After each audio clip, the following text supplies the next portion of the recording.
कि मैं पढ़ रहा था अखबारात में, मीडिया में आया कि गुंटूर की एक औरत, तबलीगी जमात के लोग लखनऊ गए, लॉकडाउन जब से उनको रोक दिया गया, वहां पर कई टेस्ट हुए, एक इंजीनियरिंग कॉलेज में ले जाकर रख दिया गया। वो हमारी बहन हामिला थी, लखनऊ में गुंटूर की हमारी बहन जिसका नाम रिजवाना है। 4 टेस्ट हुए कोविड के, रिजवाना के, हमारी बहन रिजवाना के, हामिला थी, प्रेग्नेंट थी 4 बार और 9 अफराद उनके साथ थे। 44 डेज, 44 दिन उनको रखा गया। और रिजवाना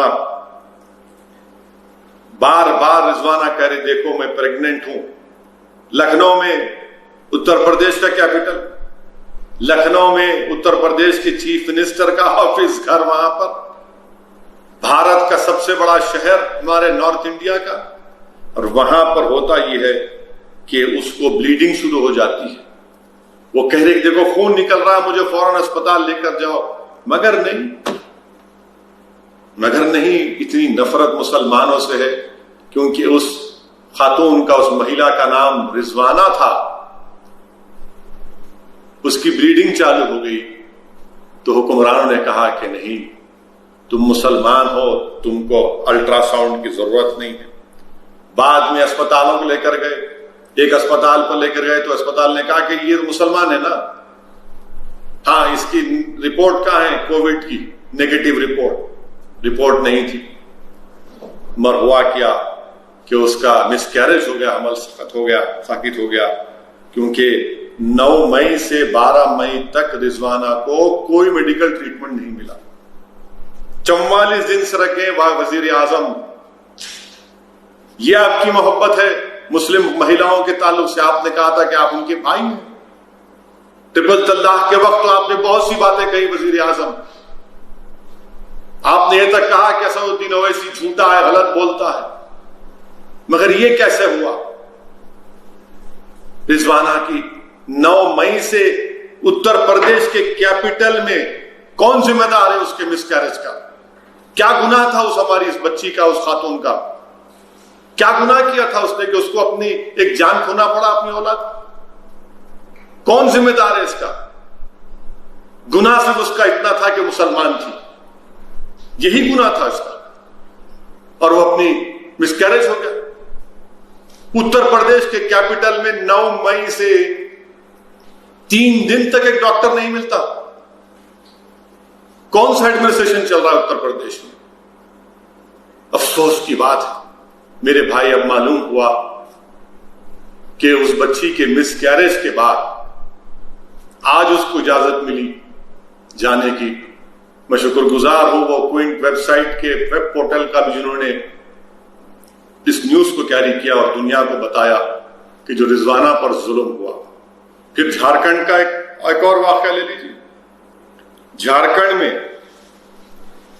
में एक अस्पताल में मुस्लिम खातून थी और हामिला है, खून ब्लीडिंग शुरू हुई, तो अस्पताल के लोगों ने कहा कि तुम अपना खून साफ करो। कोई 9 महीने की प्रेग्नेंट औरत से कोई कहता है कि जमीन पर नीचे बैठकर अपने खून को साफ करो? वो बेचारी मासूम मुसलमान है, डर है, खौफ है, कोई पूछने वाला नहीं, और वो नीचे जमीन पर बैठकर जब अपना खून साफ करती है, मिसकैरेज हो जाता है। मैं झारखंड के चीफ मिनिस्टर से पूछना चाह रहा हूं, बताइए आप क्या एक्शन लेंगे इन लोगों के ऊपर? मैं उत्तर प्रदेश के चीफ मिनिस्टर से जानना चाहता हूं, ठीक है आपको नफरत होगी मुझसे, रहिए, बरकरार रखिए, मगर ये भारत के शहरी, अगर आपको मुसलमानों से नफरत है तो इंसान तो है ये लोग। कौन इसका जवाब देगा? क्या अहमियत है इनकी जानों की?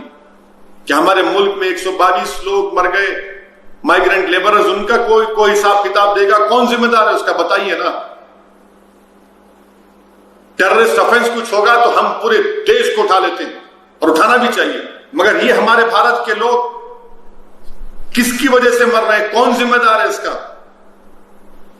जो सुबह शाम में 6 बजे से 8 बजे 9 बजे जो टीवी के चैनल पर बैठकर एंकर्स जो बड़ी बड़ी गुफ्तगू करते हैं, बड़ा बड़ा ज्ञान देते हैं, बड़ी बड़े मॉरल्स बात करते हैं, सबको झूठ सबको सच का सर्टिफिकेट बांटते हैं।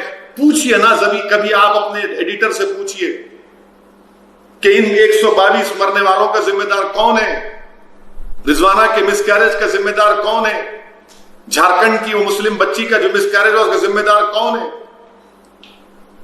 खुदकशी कर रहे हैं, रातों में जा रहे हैं हमारे माइग्रेंट लेबर लोग, टक्कर मारकर चले जा रहे हैं, कौन जिम्मेदार है उसका। मेरे भाई, मेरे अजीज दोस्तों और बुजुर्गों, झारखंड की हमारी उस महिला का नाम रिजवाना खातून था। रिजवाना खातून, आप बताइए, बल्कि उसको मारा गया, रिजवाना खातून को पीटा गया दवाखाने में। क्या हुकूमत है झारखंड की कि एक अस्पताल में मारते हैं किसी प्रेग्नेंट औरत को, पीटते हैं, उसको गाली देते हैं। ये गलत है, ये बिल्कुल गलत है। फिर गुजरात में तो खत्म ही नहीं होता, जुल्म की दास्तान हमेशा चलते रहेंगे गुजरात में। गुजरात की पुलिस मुस्लिम घरों में इफ्तार के टाइम पर घुसकर एक औरत को मारा और पीटा, और लकड़ियों से उस औरत को मारा पुलिस वालों ने। बड़ी बहादुर है आप लोग माशाल्लाह, एक महिला पर लाठियां बरसाते हैं। और फिर वो भी हामिला थी, और उस महिला के एक बच्चा जो अपाहिज है, विकलांग है, डिसेबल है, उसको ही मारा। एक 62 ईयर ओल्ड आदमी है, उसको ही मार दिया, उसको पीटे। क्या बहादुरी आपकी।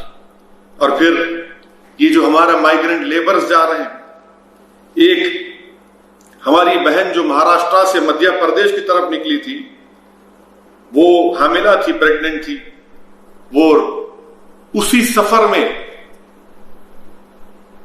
एक बच्चे को पैदा करती है, और फिर उसके चंद घंटों के बाद फिर उस मासूम बच्चे को लेकर आप पैदल चलती जाती है।